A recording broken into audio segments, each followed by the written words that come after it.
Toto tu som musel vyšlapať hneď takto z rána, ale dneska posledný deň Lofoten Trailu, dneska to ukončíme.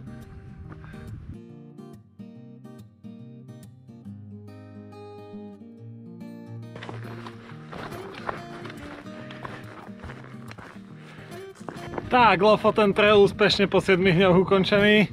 Čaká ma ešte 10 km po asfalte. Tam dojdem na autobusovú zastávku a od cca 7 hodín by mali z autobus. Extrémne teplo je, není vody, slnko pečie, ale tieto nohy to dotiahnu až na autobusovú zastávku. Ty vole, to je nemožné, ja som tu.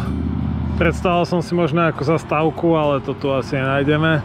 Nevadí, za 6 hodín ide autobus.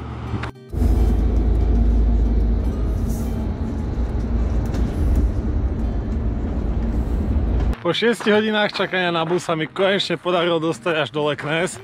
Zajtra sa ešte musím dostať z Leknes do Moskenes, ale to nevadí, je momentálne asi 11 hodín večer a ja ešte si šlapem do môjho obľúbeného hotelíku.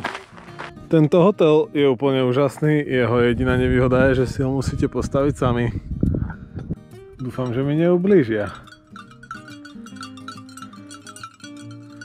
Tam je cesta, tam choďte. To vôbec nevyzerá dobre.